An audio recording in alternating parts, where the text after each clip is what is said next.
The Wikipedia Academy model is incredibly valuable because it's an opportunity for Wikipedians, people who are engaged with the project, and have been in some cases for many years, some cases from the beginning, to meet with people who are completely new to it, people who have questions, people who are curious. Like all great academy models in history, it's like those who want to learn, those who know something to have something to share, and it actually meshes perfectly within the Wikimedia movement. And they tend to create situations where half the people walk out and they want to start editing, or they have answers to the questions that they can bring back to the places where they work. So it's a great model.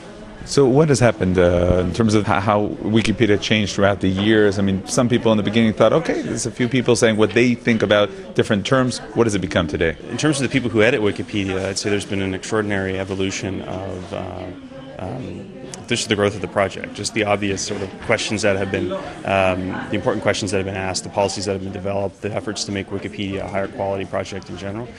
For the readers, though, all over the world, I think what's happened is Wikipedia has become a much more it's become a more trusted resource. I mean, what I heard today at this academy is people talking about the a kind of complete shift in the notion that Wikipedia is now sort of, is it sort of common truth? Is it sort of held truths and facts about society? I think 5 years ago we weren't really saying that. We were sort of saying, well, it's Wikipedia. Now I hear people, whether they realize it or not, referring to Wikipedia as the place where the facts or knowledge are. There's some errors, but we should accept that. So it's an interesting change in the way that that's happened. I think it's set Wikipedia up for a long future ahead. Well, what could you really tell us about the mechanism to make sure that it'll be fact? Well, most of the trust comes from, and most of the great work comes from the work that the community has done and the policies and procedures they've developed to tackle the challenge of producing Wikipedia that readers have a deeper trust in. So it's largely in their hands, I mean, first and foremost. So they deserve all the credit for having created Wikipedia, having battled through tough questions around policy, and then coming to better conclusions. It's only getting better and better.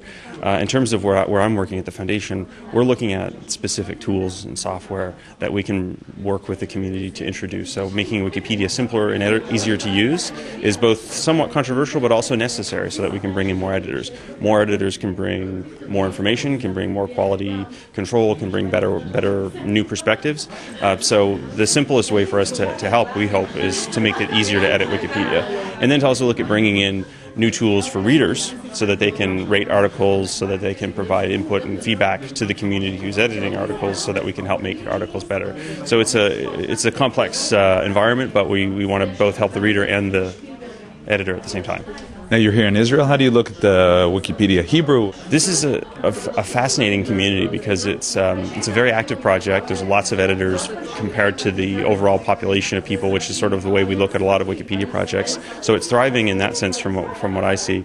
But it's also been around for a long time, and I think that's part of the great tradition of Hebrew Internet and access and the growth of the Hebrew community in general online. So it's a great model for success to look at in terms of all of the other Wikipedia projects. This is one that I think we can safely, anybody from any language project can look at this one and learn a lot. So it doesn't surprise me to see that. Just knowing the people that I know, I have coworkers who are heavily involved in the Hebrew Wikipedia project. It's a very respectable, high conversation level. Lots of translation going on. A lot of people bringing articles from Hebrew Wikipedia to other languages and vice versa. So we have a lot to learn from what's going on here. Now, in terms of Israel-related concepts and terms, you have political issues. How do you deal with those kinds of things? Wikipedia, isn't it like the kind of optimal space for these sorts of conversations to unfold?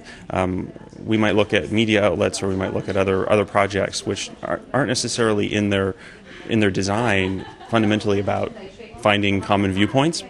But Wikipedia is built on that idea. It's about not explicitly finding common viewpoints, because there may not be always common viewpoints, but it's about unearthing those, and it's about writing an article that contains enough information so that the reader can actually form their own opinion.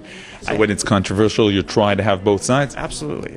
But not as a default rule that all sides must be reflected, because in most cases, Wikipedians, I think, are aware that sometimes there just isn't enough information, or sometimes there aren't two sides, or sometimes there are 6 sides, or 16 sides, or whatever the case might be. So I don't think it's a hard and fast rule that, now we must look at the other side, because that actually presumes in all cases that there are two different sides. I mean, it's a complex topic, but I think that Wikipedia is exactly for that. The reasons people participate.